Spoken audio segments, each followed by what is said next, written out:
On many occasions, you make a mix at home, you bought this fine speaker you've been advised, and then there is this reality coming back at you, full of anxiety. Your mix does not sound as it should be. It can give horrible results on some stereo system. You want to tell people, buy the right stereo hi-fi, don't listen music into cars or with these crappy headphones. You don't have a budget to pay you a mastering of Sterling Sound or Abbey Road. This is where the guys at Sonarworks are your best friends. Today we are talking about SoundID Reference by Sonarworks, a real-life, real sound reviews.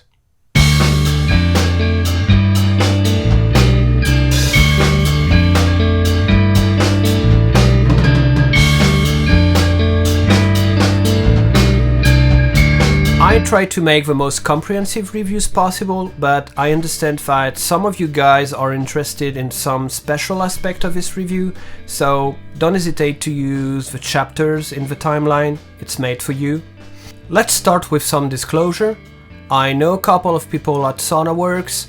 One of my relatives is working inside the company, but they didn't pay for any of this. I paid my upgrade like any of you guys. There is a fantastic team down there, great nice people, but no one had any input about the editing of this video. Before we are going any further, don't confuse SoundID, the smartphone application, and SoundID Reference, the plugin standalone calibration software. This review will be mainly about SoundID Reference, and when I'm talking about SoundID, this is what I'm referring to. But to give you a better understanding, I will explain to you why, in my opinion, there was such a merge with a common part of a name and a rebranding, doing a little bit of history, trying to explain how the products inside the company evolved. If you enjoy watching this content, please smash the like button, subscribe, it makes a lot of difference for me and for the growth of this channel. And now, let's get started. For those among you who don't know it yet, the goal of SoundID Reference is to provide a flat curve EQ for your monitoring system. For headphones, there are two options, some sort of pre-profile you upload, depending on the kind of model you use. Also, the individual calibration is really something that is a great process, whether you send your personal headphones to the company or they buy on the store an already calibrated headphones set. For obvious reasons, I cannot tell you how they do this because this is a secret, but I've seen this and this is a mind-blowing, very sharp, quite demanding, time-consuming process, so this is really worth. From one headphone to another in the same brand, you have slight variations of the components, and sometimes you even have difference inside the stereo of your headphones. Most of people don't know it. So you get the best out of your hardware, and I find this absolutely interesting. By the way, I suggest you have a look on my video 5 tips to get a better sound, and you will understand why you need a reference and why it is important to consider the fact that the sound is sometimes differential. Of course, not everybody is using strictly headphones. You want your speakers to be also reliable. And this is where SoundID provides a kit with a measurement microphone. You will enter the measurement application, and after setting your listening spot, after setting the distance between speakers, which the software calculates by some measurement, which is very impressive, you will have to do a series of measures, and you have to count about half an hour for the whole process, let's say. So the calibration system with the microphone provided inside the biggest package of a company will be very useful to make the perfect setup for your home studio or professional studio too. But we can also imagine situation where SoundID would help in a great way. Imagine you don't work in your studio.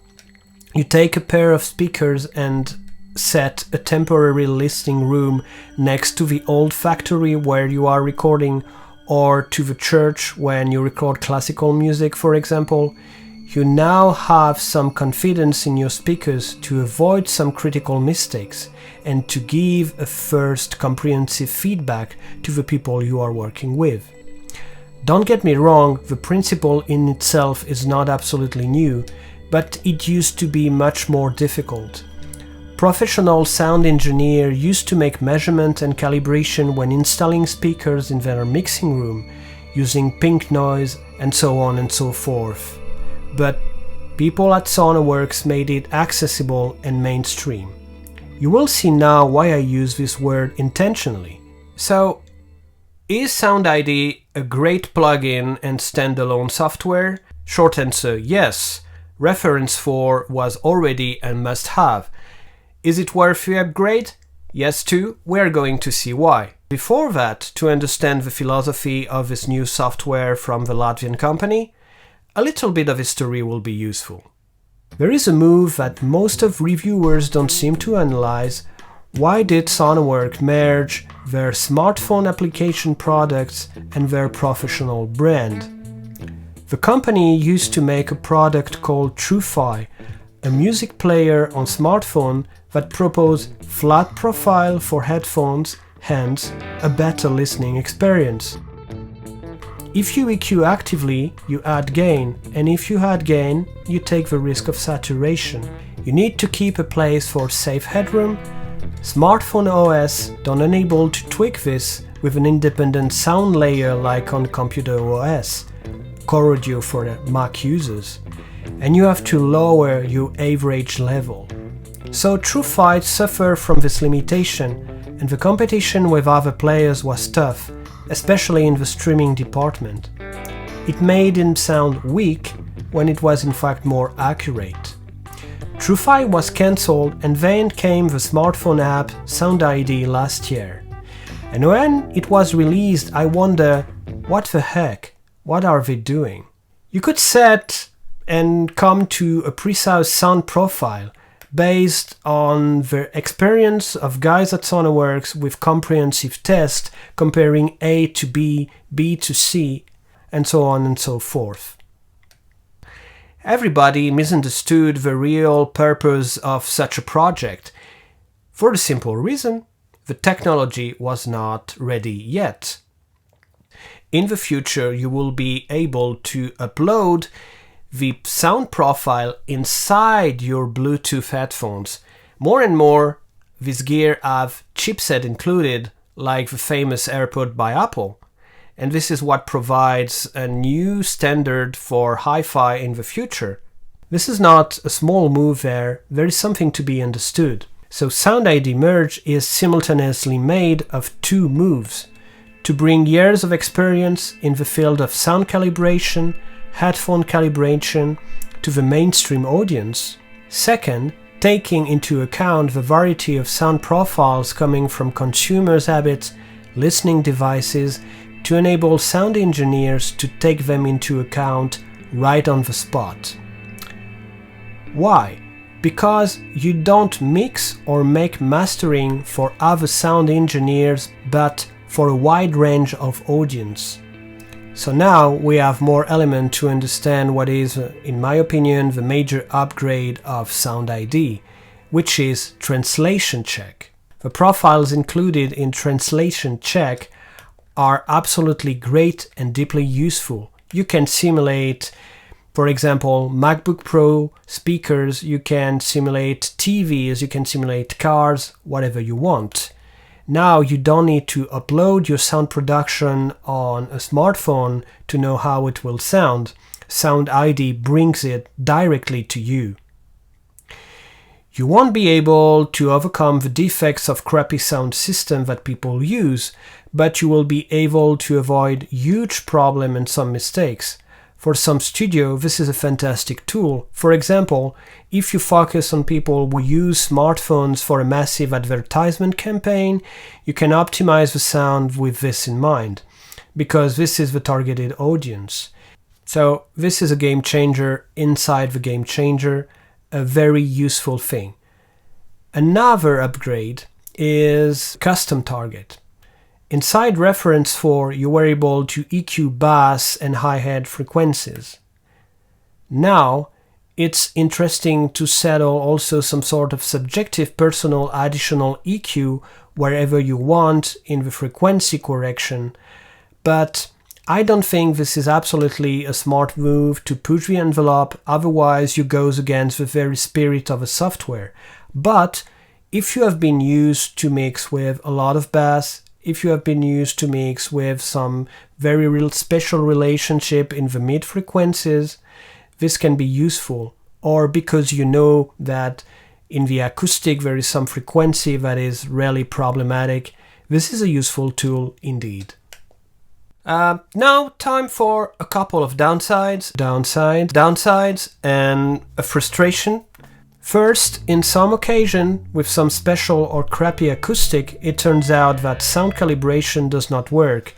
This is something very rare, but for example, you can see my stereo hi-fi system where I listen music on everyday life. What?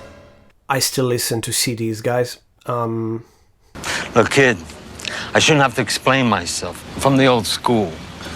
Most of the time, I like to use best calibration with a Cambridge DA converter and use a computer to listen to music at home. Yes, I know, I'm nerdish. But as you see, there is a window between the speakers and I was blocked very early in the calibration process, as the software was almost unable to calculate the distance between speakers, which is usually a very easy move. The best your acoustic is, the best you will get from SoundID. Another thing, let's consider these two pairs of headphones. I have individual calibration for each one of them. They are not the same price. Do they sound the same? They should be, right? Indeed they don't. They have different components, different electronic. This is in a sense reassuring because it means that hardware quality is still a rule of the game. The harmonics, the grain, the texture are different. I have two different flavors for working on my mixes, which is the good news. A third problem is how healthy it is to correct your monitors 100%. What I mean is, in some cases you want to keep the harshness, or let's say the behavior of your monitors, whether they are headphones or speakers. If, like me, you enjoy Yamaha NS10, which are one of the standards of the industry for a long time, you know how ungrateful and harsh the speakers can be. They are meant to push the envelope so far that you immediately know if something is not going to sound in the final balance, or if there is a frequency that will give you some headaches. Precisely, this is also a major limit of SoundID. It can undermine or narrow the potential, the identity of speakers. Brittle would be maybe a word more appropriate, so you will really want to find some sort of soft spot in the 70-ish, 80-ish% to have the best of both software and hardware. One last thing that is not a minor disappointment is the absence of sound calibration for multi-channel Dolby Surround system.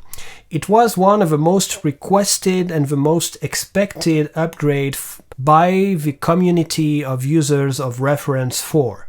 I was hoping, like a lot of people, that with SoundID the Dolby Surround calibration will come, but I can only imagine how complex it can be because of the listening spot and the interpolation of phase problems that now become exponential far beyond a stereo point of view. So let's hope for the best and that this is going to be in one of the next upgrades. For the one who didn't know reference 4, you will find with SoundID the quality that was already there. It's a good kid. Capable. The profiles included in translation check can be very useful.